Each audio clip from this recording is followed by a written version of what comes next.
dear students, welcome to the brand new lecture of your favorite channel Conceptual Learning। तो आज हम बात करने वाले हैं जेई एडवांस्ड 2020 का जो पेपर 1 हुआ था उसके सेक्शन 1 के अंदर।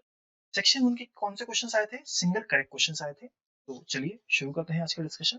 सबसे पहला question, consider a gaseous cloud जिसकी मास डेंसिटी दे रखी है आपको rho r in free space where r is the radial distance from the center. The gaseous cloud is made up of particles of equal mass m moving in circular orbits around the common center with the same kinetic energy k. The force acting on the particles is their mutual gravitational force. If rho r is constant in time, the particle number density nr equal to rho r upon m is okay. तो क्या मैं कह सकता हूँ कि यहाँ पे जो पार्टिकल्स हैं वो एक स्फेरिकल गैसियस क्लाउड के अंदर घूम रहे हैं। अगर वो घूम रहे हैं तो उस पे जो नेट ग्रेविटेशनल फोर्स लग रहा है वही रिस्पॉन्सिबल है सेंट्रीपिटल फोर्स के लिए।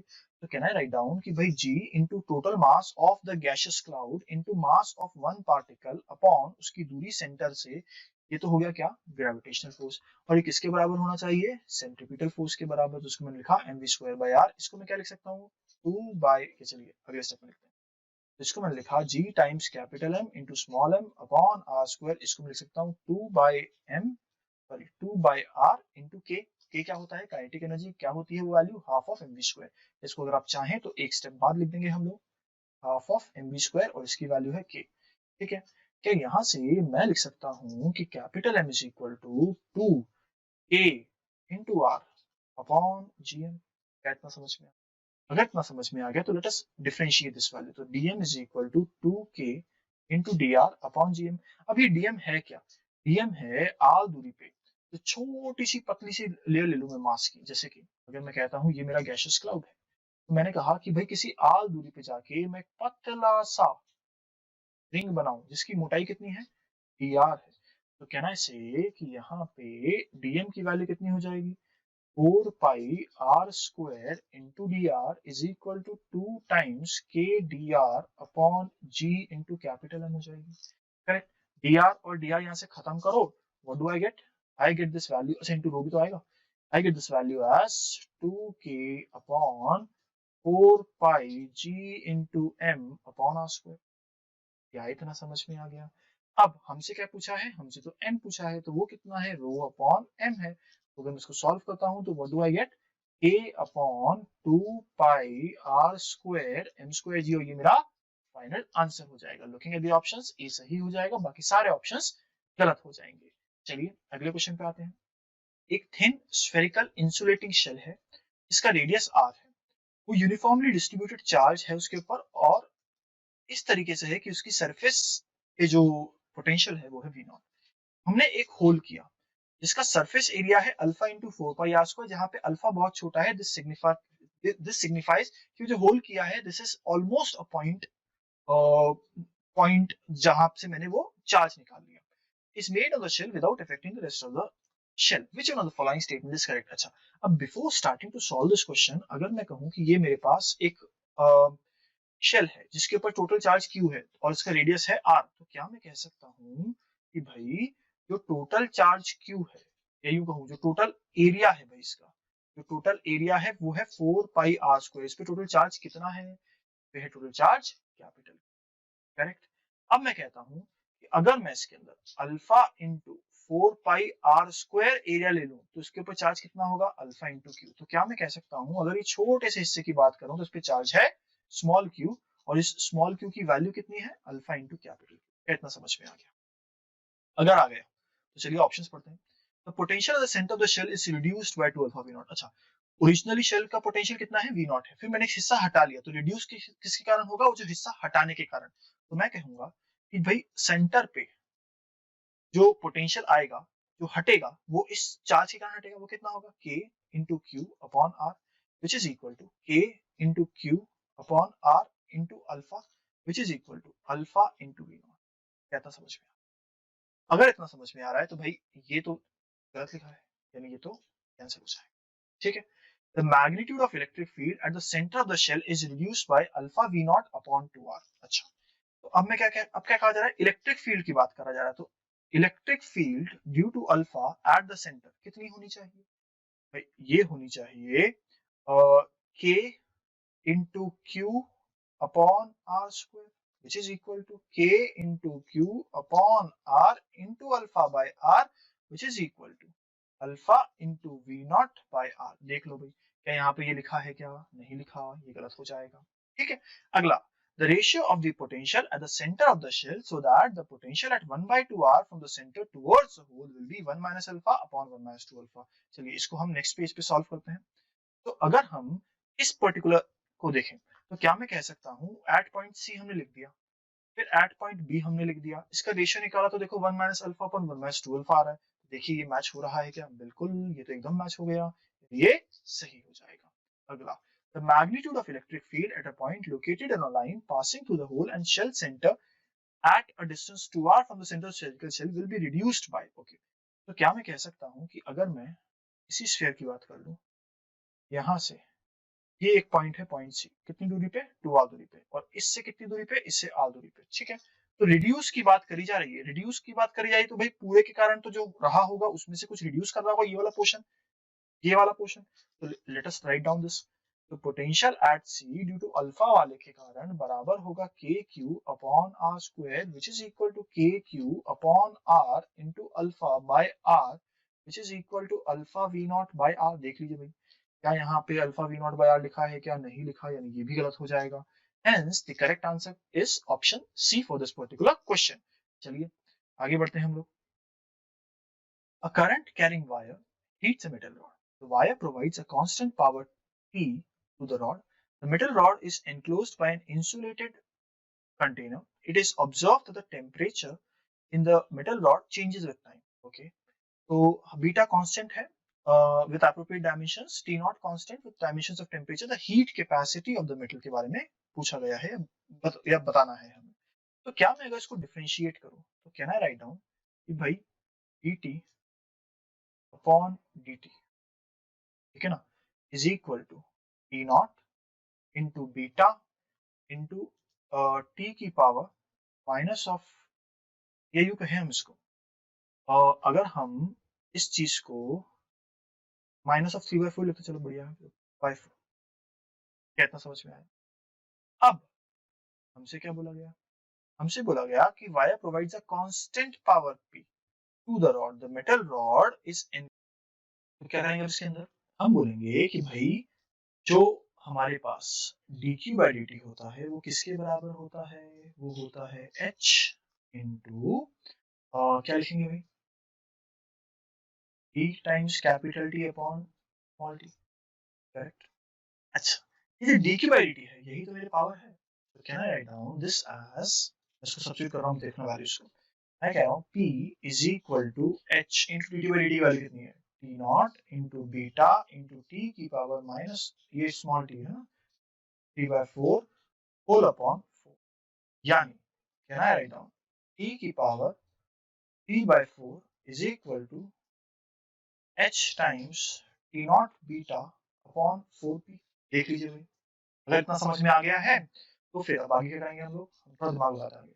क्या हम कह सकते हैं T minus of T not is equal to T not into beta into T की पावर 1/4, करेक्ट। इस T की पावर 1/4 को मैं यहाँ पे सब्स्टिट्यूट कर रहा हूँ, ठीक है ना। इसको अगर मैं इस तरीके से लिख दूं और इस पर्टिकुलर एक्सप्रेशन को हम सब्स्टिट्यूटिंग ओवर है, तो कैन आई राइट डाउन कि भाई T minus of T naught upon T not into beta का whole cube is equal to h times T not into beta upon 4p। देख लीजिए भाई, पूछा क्या है? हीट कैपेसिटी पूछा है, h की वैल्यू हमसे पूछी जा रही है, तो चलिए फाइनली h की वैल्यू भी लिख देते हैं हम लोग। तो can I right down h is equal to 4t into t minus of t naught cube upon t naught into beta दोनों की पावर 4। तो ये हमारे पास फाइनल आंसर हो जाएगा। लुकिंग एट द ऑप्शंस, कौन सा सही हो रहा है? ये सही लग रहा है, ये गलत हो गया, ये गलत हो गया एंड ये गलत हो गया। Hence, the correct answer is option A for this particular question. चलिए आगे बढ़ते हैं। एक रेडियो एक्टिव सैंपल है जहां पे आपको बोला गया कि पोटेशियम जो है उससे या तो कैल्शियम बन रहा है या फिर आर्गन बन रहा है। दोनों के जो डीके कांस्टेंट है वो आपको दे दिया गया है 4.5 × 10⁻10 एंड 0.5 × 10 पर ईयर का, ध्यान रखना। given that in this sample all the stable calcium and argon nuclei are produced by potassium nuclei only, in time this if the ratio of the sum of stable calcium argon nuclei to the radioactive T nuclei is 9, the value of T will be अच्छा। तो समझो कि भाई यहाँ से अगर मैं बात करता हूँ पोटेशियम की, तो पोटेशियम से एक प्रोडक्ट जो बनता है वो बनता है कैल्शियम, और दूसरा प्रोडक्ट जो बनता है वो बनता है आर्गन। दोनों के लिए आपको डी के कांस्टेंट लैम्डा 1 और लैम्डा 2 दे रखा है। तो क्या मैं कह सकता हूँ पोटेशियम से लैम्डा 1 प्लस लैम्डा 2 के रेट से कैल्शियम और आर्गन निकल रहा है, करेक्ट। अगर यहाँ तक समझ में आया तो क्या मैं कह सकता हूँ कि भाई dn upon dt is equal to minus of lambda 1 plus lambda 2 into n होता है। लेकिन इसके अलावा एक चीज और है, एक चीज और हमें दे रखी है 99। ये क्या है? क्या हमें बोला गया है the ratio of the sum of stable this। अच्छा, तो कितना ये बनेगा? अगर इनिशियली ये n नॉट है, इनिशियली ये n नॉट है, तो कुछ समय बाद ये कितना हो जाएगा? ये हो जाएगा इनिशियली ये जीरो से, ठीक है ना। तो कुछ समय बाद ये कितने कितने हो जाएंगे भाई? कुछ समय बाद इसकी वैल्यू होगी n, और इन दोनों की सम मिला के होना चाहिए n not minus of n। मानते नहीं मानते बात? अगर ये मानते हो तो क्या मैं लिख सकता हूँ कि भाई n not minus of n upon n की वैल्यू गिवन है 99, which would give me कि n की वैल्यू n नॉट बाय 100 आ जाएगी। यानी इतना सा एलिमेंट बचेगा किसका? पोटेशियम का। कितने टाइम बाद? t into 10 to the power 9, जहाँ पे t we need to calculate। क्या मैं इसको लिख सकता हूँ ln ऑफ, इसको करिए इंटीग्रेट करिए, ln of n is equal to minus of lambda 1 plus lambda 2 into T. Limits कहाँ से कहाँ तक लगा रहा हूँ मैं? n नॉट से n तक, करेक्ट। तो can I right down ln of n upon n not is equal to minus of, अब लैम्डा 1 और लैम्डा 2 की वैल्यू डाल दो। लैम्डा 1 कितना है? 4.5 into माइनस ऑफ 10, और लैम्डा 2 कितना है? 0.5 into 10 to the power minus of 10। Add करूंगा तो कितना आएगा? 4.5 plus 0.5 will give me 5 into 10 to the power minus of 10।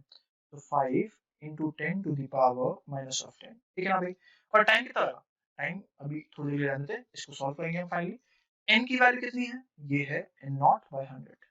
तो कैन आई राइट डाउन 2.303 ln of 10 to the power minus of 2 is equal to minus of 5 into 10 to the power minus of 10 into t, correct। तो can I write down this as 2.3 लेना है इसको question के हिसाब से, तो ये हो जाएगा मेरे पास कितना हो जाएगा? 4.6 is equal to, ये नीचे करिए देखा इसको एक ही बार में, 10 to the power 10 is equal to t। तो हम सॉल्व करते हैं। So what do we get? इतने आ रहा है, देख लो। अच्छा ये माइनस 10 आएगा, ओके। इसको मैं सॉल्व करता हूं तो I get this as 9.2 into 10 to the power 9 years। देख लो, लुकिंग एट द ऑप्शंस, कौन सा सही हो जाएगा? ए गलत, बी सही, सी गलत एंड डी गलत। Hence the correct answer is option B. चलिए आगे करें अगला क्वेश्चन। क्या है अगला क्वेश्चन? एक सिलेंड्रिकल कैपिलरी ट्यूब है जिसका 0.2 mm radius is made by turning two capillaries T1 and T2 of different materials having contacts angle दोनों के दे रखे हैं 0 degree and 60 degree respectively. The capillary tube is dipped vertically in water in two different configurations, case 1 and case 2 as shown in the figure. Which of the following options is correct? हमें surface tension के बारे में knowledge दे दी गई, हमें density के बारे में बता दिया गया, हमें जी का बता दिया गया। तो मुझे एक चीज बहुत अच्छी तरीके से पता है, वो ये है कि अगर कैपिलरी के अंदर कुछ राइज हो रहा है तो वो होता है H is equal to 2t cos theta upon rho g r, right. जो भी कैपिलरी राइज के अंदर जो एक्सप्रेशन हम लोग यूज करते हैं वो करते हैं 2t cos theta upon rho g r, जहां पे अगर आपको ध्यान हो तो हमारे पास जो t होता है वो होता है सरफेस टेंशन, थीटा जो होता है वो होता है कॉन्टैक्ट एंगल, रो जो होता है वो होता है density of liquid, g acceleration to gravity and r is the radius of the tube, ठीक है। अब सॉल्व करते हैं इसको। तो 2 into 0.075 into थीटा की वैल्यू में डाल, अभी इसलिए डालेंगे एक बार थीटा है 0 डिग्री, एक है 60 डिग्री, बाकी सब वैल्यूज कांस्टेंट है। सरफेस टेंशन में लिख दिया, रो की value 10 to the power 3, g की वैल्यू 10 और r की वैल्यू कितनी है भाई? Radius 0.2 mm, so 0.2 into 10 to the power minus of 3, correct. अब अगर थीटा की वैल्यू 0 डिग्री होती है तो cos थीटा की यानी cos 0 की वैल्यू 1 हो जाएगी। तो कैन आई से 0 डिग्री वाले केस के अंदर, 0 डिग्री वाले केस के अंदर I get this value as 7.5, 7.5 नहीं आएगी इसकी, कितनी आती है? 336 7.5 सेंटीमीटर, ठीक है। और जब थीटा 60 डिग्री है तब h 60 डिग्री की आती है 3.75 सेंटीमीटर। करेक्ट। आप सॉल्व कर देखिए, बहुत इजीली कट जाएंगी वैल्यूज। जैसे आपको समझ में आया, now we are in a good position to read and mark the correct option. पहला, the correction in the height of water column raised in the tube due to the weight of the water contained in the meniscus will be different in both cases।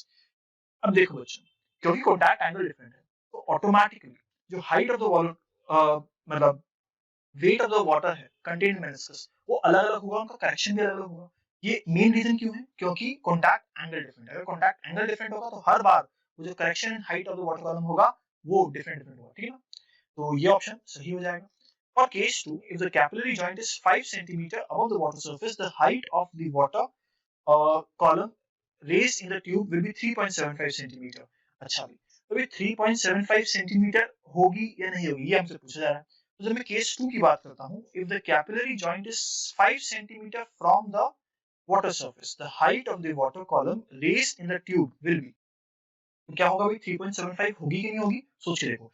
अगर मैं second की बात करूं तो इसके अंदर जो कॉन्टैक्ट एंगल है वो 6 डिग्री, यहाँ पे है ये T1 और यहाँ पे है ये T2। तो अगर T2 नीचे की तरफ है तो क्या इसके अंदर जो मैक्सिमम हाइट रीच हो सकती है based on the contact angle and based on all the values given in the question 3.75 reach हो सकती है, यानी ये भी सही हो जाएगा। ऑप्शन सी कहता है for case 1 if the joint is kept at 8 centimetre above the water surface the height of the water column in the tube will be 7.5 centimetre. बिल्कुल सही बात है, सेम चीज जो सेकंड में फॉलो हुई थर्ड में फॉलो हुई। For case 1, if the capillary joint is 5 cm above the water surface, the height of the water column raised in the tube will be more than 8.75। भाई ऐसा नहीं हो सकता, क्यों नहीं हो सकता? क्योंकि उस समय पे जाके वहां पे अपना कर्वेचर बदल लेगी वो, जिससे इससे क्या होगा भाई, सरफेस टेंशन और सारी सारी वैल्यूज बराबर रहे। तो हेंस ऑप्शन डी गलत हो जाएगा। करेक्ट आंसर क्या है? Option A, option B and option C. ठीक है, चलिए आगे बढ़ते हैं हम लोग। A conducting wire of parabolic shape, initially y is equal to x square, is moving with a velocity of v vector equal to v naught I cap in a non-magnetic field b vector b naught 1 plus y by l to the power beta into k cap as shown in the figure.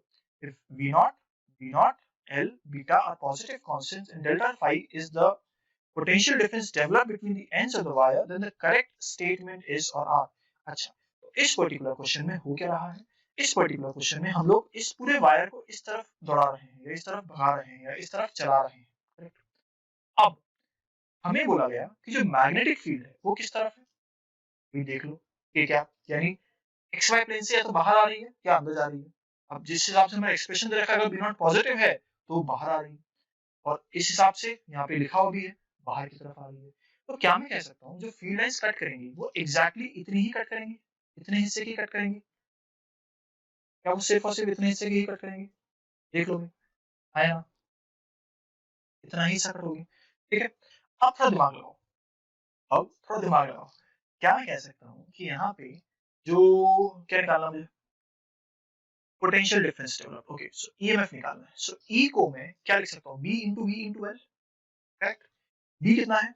B not into 1 plus क्या लिखेंगे यहाँ पे, y by L to the power beta into, ये l को मैं ऐसे लिख के छोटा सा लिख देता हूँ dy लिखता हूँ, जिसको मैं इंटीग्रेट करूंगा कि ये बदल रहा है, तो इंटू dy। चलिए भाई, इसको इंटीग्रेट कहाँ से कहाँ तक करना पड़ेगा हमें? 0 से लेके कैपिटल एल तक। चलिए सॉल्व करते हैं। तो ऑन सॉल्विंग बी नॉट, अरे बी नॉट तो लिखना भूल गया, B not into L, bracket में लिखूंगा 1 प्लस 1 अपॉन बीटा प्लस 1। ये क्या है? ये ईएमएफ जनरेट हो रहा है। अब सोच के देखो, अगर यहाँ पे बीटा की वैल्यू 0 हो जाए तो क्या मैं कह सकता हूँ ईएमएफ की वैल्यू हो जाएगी B not into L 1 plus 1 by 1 which is equal to 2 times B not L.